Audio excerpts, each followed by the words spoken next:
네, 모두 함께 해주셔서 감사드립니다. 특히 우리 김경수 지사님 건강관리 잘 하십시오.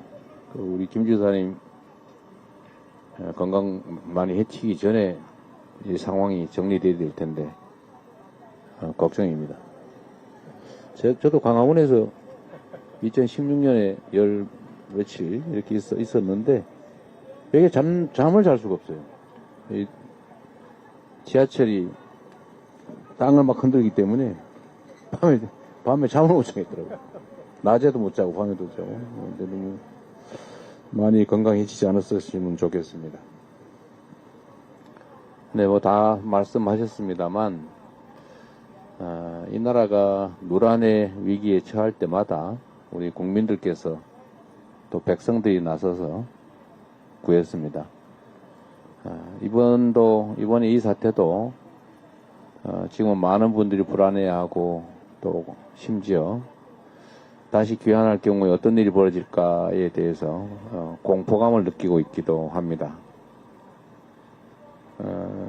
노상원이 작성했다는 그 수첩 내용에 보니까 1차로 500명을 수거해서 연평도 가는 바다 위에서 배를 폭파해서 다 죽일 건데 2차, 3차, 10차까지 5천에서 10,000명 정도를 더 수거해가지고 이걸 죽여야 되는데 1차와 같은 방법으로 죽이면은 문제가 있을 수 있어서 다른 방법이 뭘까 이런 고민하는 장면이 나옵니다. 한국판 킬링 필드를 만들려고 했던 거죠. 뭐 이런 일뿐만이 아니라 뭐 국제적인 신뢰 또 경제 상황 뭐 여지없이 추락할 겁니다. 21세기 선진국 대한민국을 군정을 하겠다.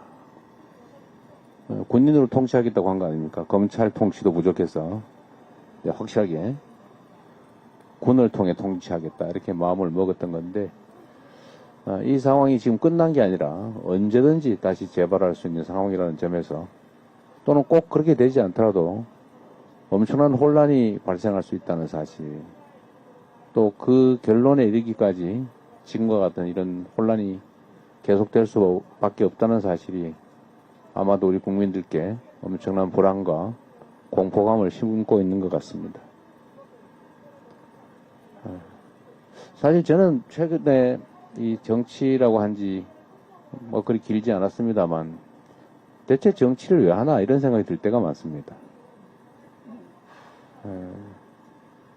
공동체의 최소한의 기본적인 질서를 유지해야 되지 않습니까? 공동체의 안전을 보장해야 되고 그 속에서 우리 국민들께서 더 나은 삶을 살 수 있도록 만드는 것이 바로 정치이고 그 정치를 하라고 국민들이 가진 권력을 선출직 또는 임명직 공직자들한테 맡긴 것이 바로 민주공화국의 기본적 원리일 겁니다. 그런데 국민들에게 위임받은 잠시 맡겨진 권력을 가지고 영구적 권력 행사를 꿈꾸면서 국민들을 향해서 국민이 맡긴 총구를 들이댔다고 하는 게 믿겨지지가 않습니다. 어떤 특정 소수가 그런 황당무계한 꿈을 꾸는 정신 나간 행태를 보였다고 쳐도 수십, 수백, 수천, 수만 명이 모여있다는 정치 집단, 국민의힘이라고 하는 정치 세력이 대체 대한민국 기본적 헌정 질서를 파괴하는 이런 중대범죄, 대통령조차도 굴소추 특권에서 제외되는 이런 내란 군사 반란죄를 범한 이런 행위에 대해서 책임을 느끼기는커녕 이를 비호한다는 게 도대체 이해가 되십니까? 대한민국은 민주공화국이라고 되어 있지 않습니까? 국민이 주인인 나라이고 모두를 위한 나라이지 특정 계층을 위한, 특정 계급을 위한 나라가 아니라는 것입니다. 그런데 이 민주공화국에 우리 국민들의 주권을 정치적으로 대신 행사하는 정치 집단이 이 헌정 질서를 통째로 파괴하고 국민들을 집단 살상하겠다고 했던 그 행위를 옹호하고 있습니다. 그에 대해서 책임을 묻자고 하는 것에 대해서 합법적 절차를 비난합니다. 그리고 그 합법적 권한을 행사하는 국민의 대리인들을 겁박합니다. 그러고도 이 나라의 국민의 정치적 의사를 대변하는 정치 조직이라 할 수 있겠습니까? 저는 이게 더 걱정입니다. 지금 당장 탄핵을 하든지 안 하든지 또는 언제 하든지 이것은 헌법재판소가 적절하게 잘 할 거라고 저는 믿습니다. 국민적 상식에 역사적 소임에 어긋나는 그런 결정을 어떻게 하겠습니까? 일부 국민의힘에서 기대하는 것처럼 탄핵이 기각된다. 그래서 대통령이 다시 직무에 복귀한다. 어떤 일이 벌어지겠습니까? 그건 공식적으로 헌법재판의 이름으로 앞으로 대통령은 아무 이유도 없이 국민을 계몽시키기 위해서 그냥 필요할 때 아무 때나 군을 동원해서 계엄령을 선포해도 된다는 얘기 아닙니까? 국회나 이런 헌법이 금지한 헌법기관의 군대를 파견해서 그 권한 행사를 막아도 괜찮다는 얘기 아닙니까? 취미활동 삼아서 아무 때나 계엄령 선포하고 군대를 동원해도 된다고 용인하는 것인데 그게 가당키는 한 일이겠습니까? 물론 사람이 하는 일이라서 무슨 일이 벌어질지는 아무도 모르겠지요.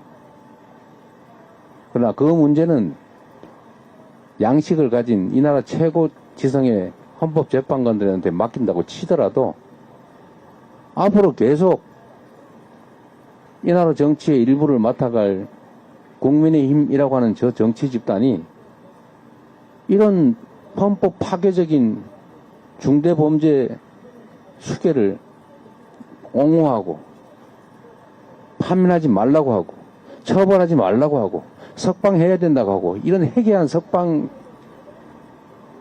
행위에 대해서 이 잘못을 지적하기는커녕 두둔하는 이런 데를 앞으로도 계속할 것 아닙니까?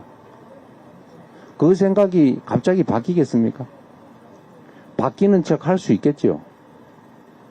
제가 말씀드린 것처럼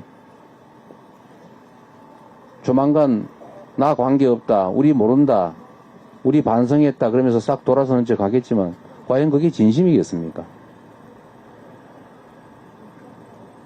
정치를 맡고 있는 정치인의 한 사람으로서 저희도 책임감을 느낍니다. 어떻게 우리는 아무 잘못이 없이 그들만의 잘못이라고 할 수 있겠습니까? 손바닥도 마주쳐야 소리가 난다는데 우리의 책임도 적잖이 있다고 생각합니다. 능수능란하지 못하고 완벽하지 못하고 뭐 능력이 부족한 그런 부분도 있겠지요. 그러나 분명한 것은 최소한의 기본은 지켜야 된다는 것입니다. 우리 국민들이 모두가 합의한 이 나라 최고의 합의, 법률보다 더 높은 헌법이라고 하는 기본적인 질서는 지켜야 되지 않겠습니까? 대한민국이라고 하는 민주공화국의 기본적인 토대는 파괴하지 말아야 되겠죠. 우리 국민의힘에도 다시 한번 요청드립니다. 여러분을 위해서 드리는 말씀이 아닙니다. 대한민국이라고 하는 국가 공동체 전체를 위해서 이 대한민국에 발을 딛고 사는 5,200만 우리 모두를 위해서 최소한의 양식을 회복하고 최소한의 근본적인 책임을 다시 회복하기를 기대합니다. 그리고 우리 국민 여러분, 우리는 지금까지도 그래왔던 것처럼 앞으로도 이 위기를 슬기롭게 이겨낼 것이고 또 이보다 더 큰 위기가 도래하더라도 우리는 반드시 이겨내고 더 나은 세상을 만들어낼 것입니다. 고맙습니다. 예, 감사합니다.